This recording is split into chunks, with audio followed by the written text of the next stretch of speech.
Eskom, Suid-Afrika se kraggees, is wel bekend vir korrupsie, swak bestuur, beerdkrag wat Suid-Afrika se ekonomie tot op sy knie gedwing het, maar in dieselfde asem groot bonusse aan basse gee. Hierdie sukkelende Eskom is besig om sy monopolie in Suid-Afrika te vergroot deur kragverspreiding in munisipaliteite oor te neem. Hierdie slinkse plan noem ons 'n Distribution Agency Agreement of 'n DAA. So waarmee is Eskom besig?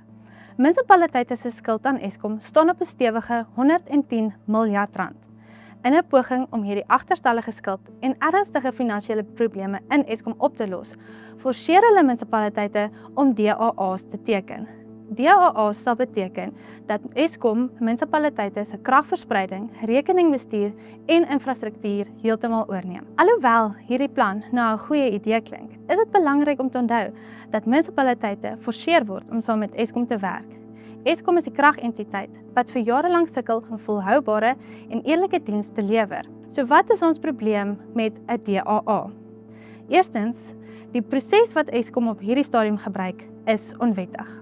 Artikel 78 van die Munisipale Sisteme Wet bepaal dat indien munisipaliteite 'n eksterne maatskappy wil gebruik om dienste namens hulle te lewer, moet hulle gebruik maak van 'n bekostigbaarheidsstudie, asook publieke deelnameprosesse wat moet plaasvind. Tweedens, hierdie proses wat Eskom nou gebruik, sluit bevoegde privaat maatskappye uit van 'n tenderproses.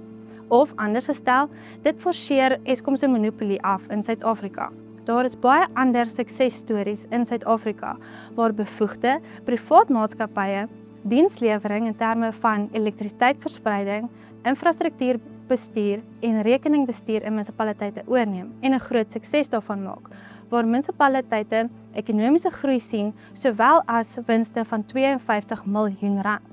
Eskom se boeliegedrag forceer egter munisipaliteite om ooreenkomste met Eskom te sluit en sluit privaat maatskappye uit. So nou dat ons weet wat is dit wat Eskom doen en wat die probleem is die vraag natuurlik, wat doen AfriForum? In 2025 het die Medavong plaaslike munisipaliteit 'n DAA met Eskom onderteken. AfriForum het nou die Hooggeregshof genader en gevra om hierdie ooreenkoms onwettig en ongeldig te verklaar, omdat dit nie voldoen aan wetlike voorskrifte nie. Indien die hof sê dat hierdie ooreenkoms onwettig is, sal Eskom se kaartehuisie platval.